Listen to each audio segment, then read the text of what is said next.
Jadi 37 tahun, mungkin Bu Dayu belum berumur 37 Belum tahun. Pak, Nah, saya belum ini lahir waktu itu Pak. jadi bisa Dwi Jenderal University mengglobal. Apalagi Pak Aktor sekarang sudah luar biasa. Semua saja normal senang memandang begitu. Yang melihat jadi bergairah. Iya gitu, bergairah.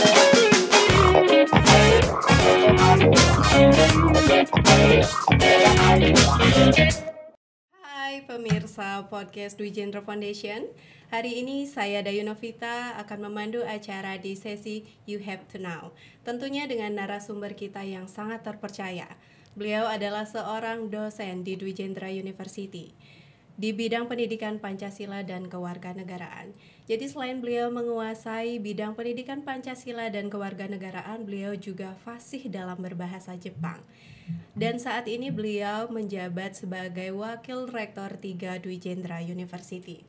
Langsung saja kita perkenalkan, beliau adalah Bapak DRS Imade Sutike MSI. Halo Bapak. Halo Bu Dayu. Bagaimana kabarnya hari ini Pak? Astungkar, pagi ini sehat ya. Bapak ya.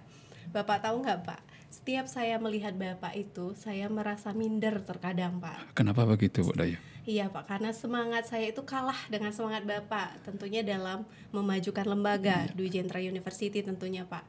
Terutama dalam memotivasi mahasiswa-mahasiswa Universitas Dwi Jenderal untuk tetap melaksanakan kegiatan-kegiatan yang dapat mendukung pendidikan di Universitas Dwi Jenderal Pak. Pak, kali ini saya ingin mendengar pengalaman-pengalaman Bapak terkait dengan pengalaman menjadi dosen selama di Dwi Jenderal University Bapak. Ya baik, terima kasih Bu Dayu. Jadi saya di Dwi Jenderal University ini awalnya sebagai dosen honorer, ya diangkat oleh Kopertis Wilayah 8 namanya waktu itu, yang meliputi Bali, NTB, NTT, Timor Leste waktu itu. Nah kemudian tahun 86 lulus sebagai CPNS dulu, sampai sekarang ditempatkan di Dwi Jenderal University. Berapa tahun sudah itu saya? Dari tahun 85 sampai 2000. Sampai sekarang itu 37 tahun lama ya sekali. Bapak Jadi, ya, lama sekali Pak. Jadi 37 tahun, mungkin Bu Dayu belum berumur 37 Belum, tahun. Pak, Nah, saya belum ini lahir waktu itu Pak. Jadi Bu Dayu belum lahir, saya sudah di sini sebagai dosen sampai sekarang. Walaupun nanti pensiun Bu Dayu ya tetap saya healing begitu ingat. Ya karena saya hidup di Dwi Jenderal University dan Yayasan Dwi Jenderal pada umumnya, mudah-mudahan tetap eksis ke depan yang menjadi kebanggaan kita semua. Iya Pak, jiwanya sudah menyatu gitu Iya, Pak. benar sekali Bu Dayu, benar sekali Pak. menyatu ya. Ya. Oke Pak, selain di Dwi Jenderal University, apakah Bapak punya pengalaman-pengalaman mengajar di luar kampus ini Pak? Iya, pengalaman yang memang yang pernah saya lakukan ya lumayan juga. Tetapi pengalaman di luar itu Bu Dayu, saya adopsi, saya bawa ke kampus. Nah, bukan terus melenceng di luar, itu salah. Karena pekerjaan pokok saya ini ada di Dwi Jenderal University. Jadi pengalaman itu adalah satu, saya berani membelajarkan diri bahasa Jepang yang dipandu oleh dari Japan Foundation selama beberapa tahun, itu cukup lama. Nah kemudian ditarik di hotel sebagai trainer di khusus bahasa Jepang di Hotel Bintang 5, jadi Hotel Bali Hyatt. Malah ditawari sebagai manajer training waktu itu. Nah, karena melihat kehidupan PNS waktu itu jauh dibandingkan dengan orang pariwisata, tapi saya karena cinta dengan Dwi Jenderal University, saya tidak mau tetap, walaupun diberikan honor jauh lebih besar, tapi saya tetap, sehingga saya dikontrak sampai tahun 2022. Jadi begitu bom Bali, sehingga akhir 2022 saya diberhentikan. Berarti untung ya Pak masih tetap di dosen. Kalau dosen selesai kemudian ada bom, selesai sudah. Iya selesai karirnya, sudah Astungkar. Nah ada itu setahun nganggur, kemudian 2024 sampai 2005 di Aston Bali Bintang 5 juga di Jalan Pratama Nusa Dua. Di situ juga pas JRO-nya orang Jepang, begitu dia pulang yang namanya Mistakaku namanya, ARD juga mengajak saya sebagai manajer training. Pada waktu itu saya di kampus sebagai wakil dekan 1. Nah, jadi kalau tunjangannya jauh beda waktu itu. Akhirnya saya cinta juga dengan kampus, saya tidak ambil yang lebih besar. Padahal disiapkan rumah langsung di situ. Karena susah sekali mencari trainer Jepang yang bisa mengajar, banyak yang bisa bahasa Jepang tapi tidak bisa mengajar begitu. Sehingga jadi instruktur khusus di sana. Nah akhirnya ya apapun yang kita lakukan di luar, jadi tekad saya, begitu saya punya tamu, saya sering ajak ke kampus waktu itu. Ajak perpustakaan sambil memperkenalkan Dwi Jenderal University. Nah malahan sekarang Pak Rektor aksesnya ke Jepang, sering sekali mendatangkan tamu Jepang, kan sering sekali ke sini. Beberapa kali Nah, ya, beberapa Pak, ya, kali tamu termasuk Jepang sekarang ya datang. beliau Pak Rektor di Jepang sebagai narasumber. Nah inilah, jadi pengalaman saya di luar ini saya petik, saya bawa ke dalam, ke kampus, sehingga bisa Dwi Jenderal mengglobal. Apalagi Pak Rektor sekarang sudah luar biasa itu, termasuk sekarang ini bayangkan sebagai tingkat internasional bicara di Jepang itu. Nah salah satu contoh, jadi semua memegang posisi yang penting untuk memajukan lembaga sampai saat ini, bahkan ke depan nanti, termasuk Bu Dayu dengan teman-teman, saya sudah pensiun apa sih begitulah, tapi tekad tetap ada di sini begitu. Iya, berarti digabungkan ya Pak, kemampuan Bapak dalam mengajar, kemudian keterampilan dalam berbahasa Jepang itu disatukan sehingga mendapat pengalaman-pengalaman yang luar biasa. Benar Bu Dayu, benar sekali ya. Ya baik Bapak, terima kasih cerita tentang pengalamannya. Kita akan langsung membahas terkait dengan kekerasan seksual Bapak. Jadi pandangan Bapak terhadap kekerasan seksual itu bagaimana Pak? Nah ini Bu Dayu jadi topik yang hangat, penting dan menarik lagi untuk dibicarakan. Kenapa? Karena kalau kita berbicara tentang kekerasan seksual, ini adalah kejadian yang memang cukup sering sekarang terjadi di mana saja begitu. Karena apa? Karena banyak yang menjadi korban kekerasan seksual bisa di lingkungan terdekat di keluarga, seperti majikan dengan pembantu rumah tangga, kan sering terjadi kan? Kemudian ayah dengan anak tiri. Nah ini di lingkungan keluarga. Karena kondisi yang mungkin mendukung waktu itu untuk bisa melakukan kekerasan seksual. Nah kemudian di lingkungan sekolah, malahan waktu ini kan ada di beberapa sekolah. Jadi guru dengan anak-anak dan lebih dari satu anak itu menjadi korban. Pedofili kan. Nah kemudian di beberapa perguruan tinggi, dosen dengan mahasiswa ketika bimbingan skripsi atau konsultasi, muncul saja terjadi semacam itu. Atau di tempat-tempat lainnya. Nah, kenapa itu kira-kira? Ini persoalan kita semua. Padahal sudah diatur dalam undang-undang, termasuk di kampus ada regulasi kemahasiswaan yang mengatur tentang kekerasan seksual begitu. Iya Pak ya, padahal ya kalau di rumah, di sekolah itu kan merupakan tempat yang aman ya Pak ya untuk anak-anak, untuk kita, tapi masih saja bisa terjadi kekerasan seksual itu Pak. Jadi menurut Bapak ini bentuk-bentuk dari kekerasan seksual itu seperti apa? Bentuk-bentuk kekerasan seksual itu, nah kalau saya cari garis yang tegas Bu Dayu. Kalau kekerasan seksual itu kan satu pemerkosaan. Nah ini sesuai dengan jadi Komnas Wanita ini perempuan tahun 2003, jadi satu pemerkosaan.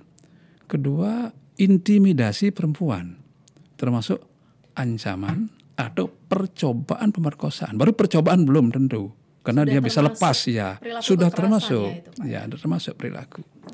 Nah kemudian intimidasi perempuan, ini termasuk. Jadi ditekan, diancam kalau tidak mampu meladeni. Nah itu termasuk kekerasan juga. Eksploitasi perempuan Bu Dayu. Maksudnya di sini diperbudak dia. Jadi kalau tidak mau akan diancam, dibunuh, diberhentikan dari pekerjaan, akhirnya menyerah. Nah, itu. Perdagangan perempuan. Nah ini kan carikan kerja ke tempat lain. Sini mau kerja atau dijual. Ada laki-laki hidung belah. Dijanjikan kerja yang bagus tapi ternyata dijual. Perbudakan itu lebih kejam Bu Dayu. Kenapa? Karena yang perempuan itu bisa mendapat perlakuan kekerasan lebih dari satu kali. Nah itu. Nah ini mengerikan. Bahkan satu perempuan bisa laki-lakinya lebih dari satu. Kan kasihan. Maka undang-undang ini harus kuat, terjerat dengan hukum pidana. Nah itu kekerasan. Nah kalau pelecehan seksual, nah ini lebih grade-nya lebih ringan. Tanpa sentuhan langsung pun termasuk pelecehan. Contoh, mengumbar kata-kata porno. Nah, itu menyebarkan video porno itu pelecehan. Sehingga pelecehan seksual bagian daripada kekerasan seksual. Umpamanya saya dengan Bu Dayu melemparkan kata porno itu termasuk pelecehan. Berarti tidak hanya dengan sentuhan ya Bapak? Itu Kekerasan seksual dengan verbal juga termasuk pelecehan itu, karena bagian dari kekerasan seksual begitu. Makanya nanti di kampus kita lingkungan pendidikan hati-hati. Jadi ngomongnya jangan ngomongnya berbau vulgar begitu. Nah, ini persoalan kita, apalagi Dwi Jendra begitulah. Nah, ini kok gitu dosennya. Nah, ini termasuk pelecehan. Nah, itu pun sudah termasuk tindakan yang tidak normatif, apalagi kekerasan. Nah, gitulah Bu Dayu nggih. Nggih, Bapak. Jadi terjadinya kekerasan seksual ini tentu Pak ya ada dampak-dampaknya. Kira-kira apa saja nih Pak? Wih, dampaknya ini ya luar biasa. Jadi bisa berdampak pada psikologis dan fisik. Psikologisnya apa? Satu, depresi, tekanan mental dia. Kalau sudah tekanan mental akan berimplikasi pada fisik. Bisa ada murung, kurus badannya, kan itu kan pasti. Nah, kemudian merasa rendah diri. Aduh, saya ini bekas orang diperkosa, dikit oleh publik, tidak enak akan bergaul begitu. Bisa dia mengisolasi, mengurung diri dari pergaulan. Nah, sehingga dia frustrasi.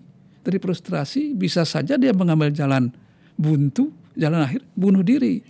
Karena dia merasa dipermalukan di masyarakat. Kan sanksi moral jauh lebih tinggi dari sanksi hukum kan. Nah itu. Itu Pak ya. Iya.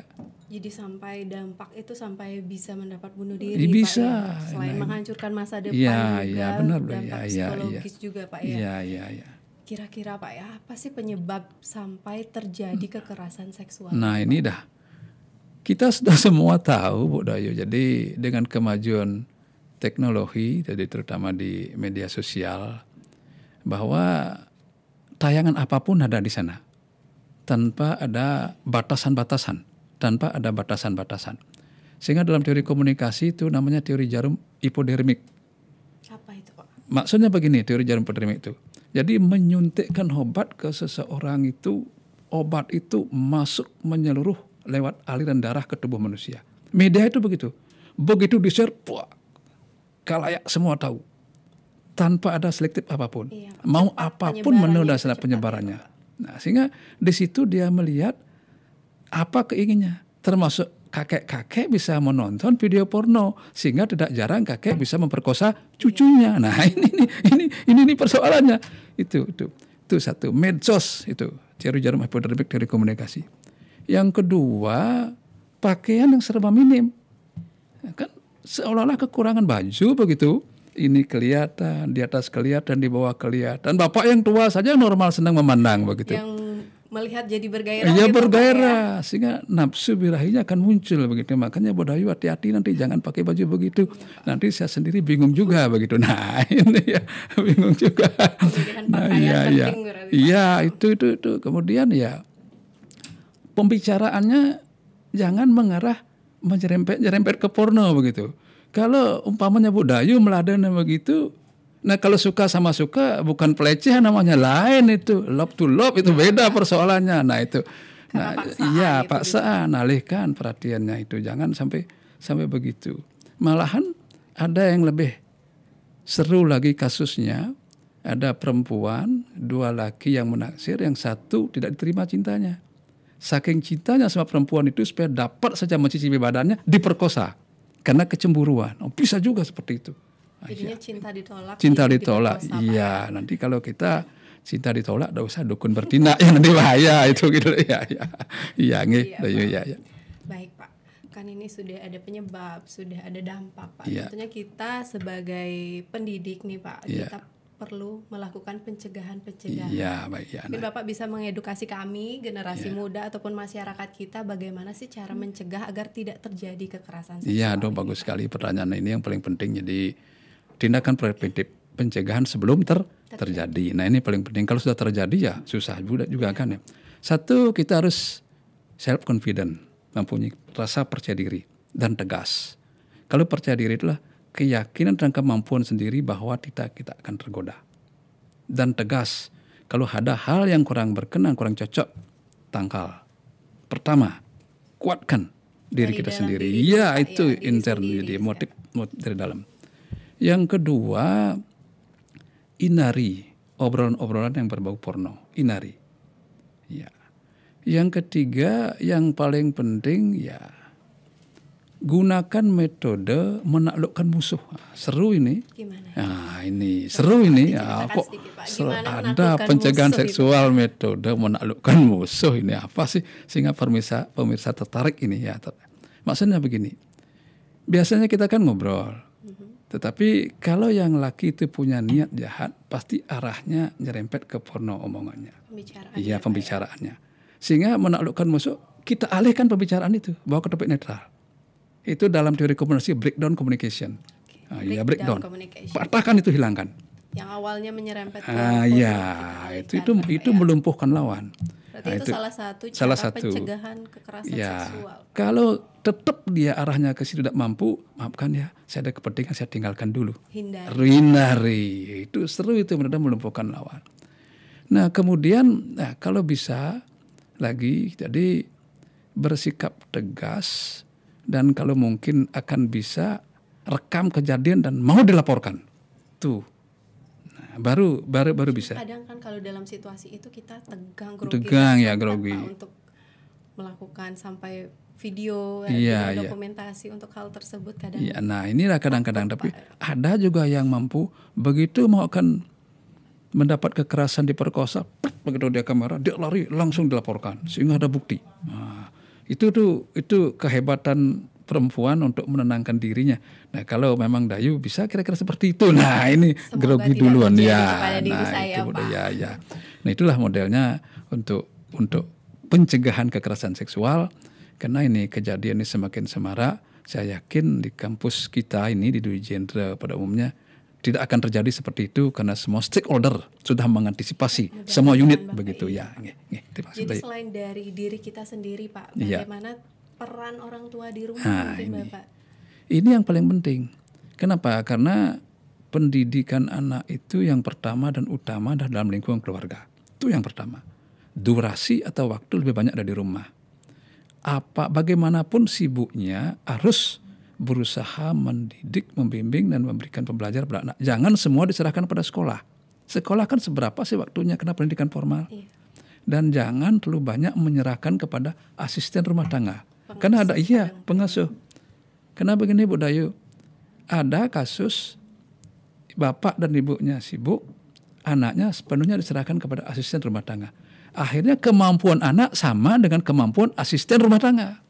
Karena diserahkan semua di situ. Sepenuhnya. Iya, itu salah. Jadi itu menjadi dilema juga. Iya, dilema juga. Orang tua, iya, benar. Dia harus bekerja, memenuhi kebutuhan keluarga, tetapi juga tidak melupakan tugasnya dalam mendidik. Iya, benar Bu Dayu ya.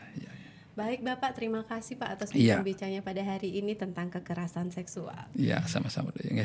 Pemirsa podcast Dwi Jendra Foundation, demikianlah perbincangan kita dengan Bapak DRS Imade Sutike MSI tentang perilaku kekerasan seksual. Semoga dapat menambah wawasan, memberikan edukasi. Terima kasih dan sampai jumpa.